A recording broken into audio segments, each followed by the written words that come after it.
Ah, teka. Aalis ka na? Pwede dito ka muna. Chill muna tayo. Chill? Unlike you, wala akong time para dyan. Alam mo ba kung anong trabaho ko? I work 60 to 80 hours a week. Minsan, sobra pa nga eh. Di man lang ba pumasok sa isip mo na, ano mo yun, lagyan ng label to? Itong ginagawa natin. Label? O bakit? May label naman yung ginagawa natin ah. Fuck body. Tsaka, ang hinahanap ko ngayon yung lalaki magbubukas sa akin ng pinto ng 2 a.m.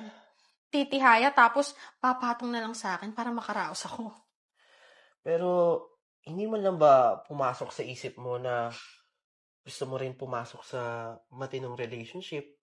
Siyempre, gusto mo rin naman gumising ng may kayakap. Yung may mag-aalaga sa'yo. Ayaw mo ba ng ganun? Alam mo, itong ginagawa ko sa'yo, mas convenient to. Tsaka, ginagawa ko to parang hindi na din tayo masaktan. Beef steak Tagalog. Oo eh. Ano, ito na lang. Orderin natin. Sige. Hi, Ninyo. Kamusta? Hi. Okay lang. Nga pala, Eliza, meet Leia.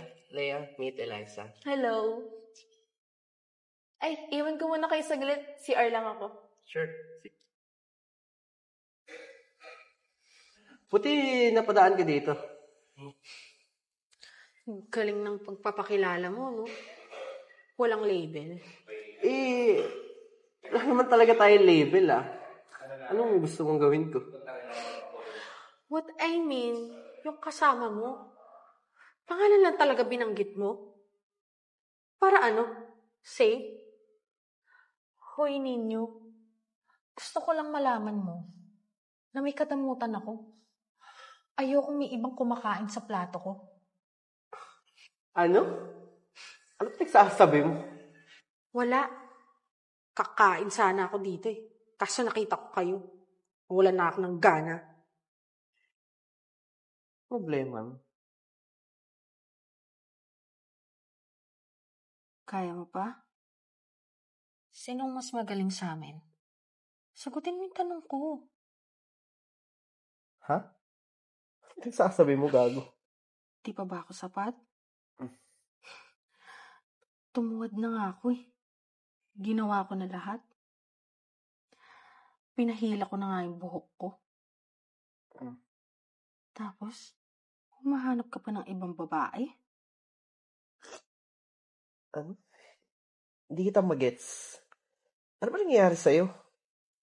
Ba't ka ba nagkakaganyan? Siyempre tinutukoy mo. Para kang tanga kausap?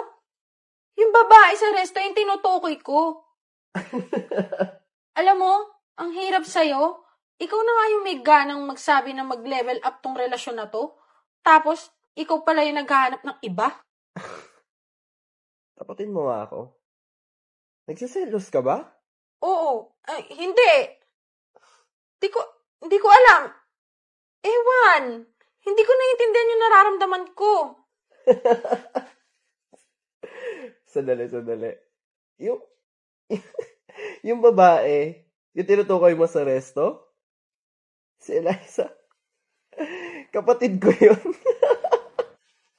Baliw ka talaga.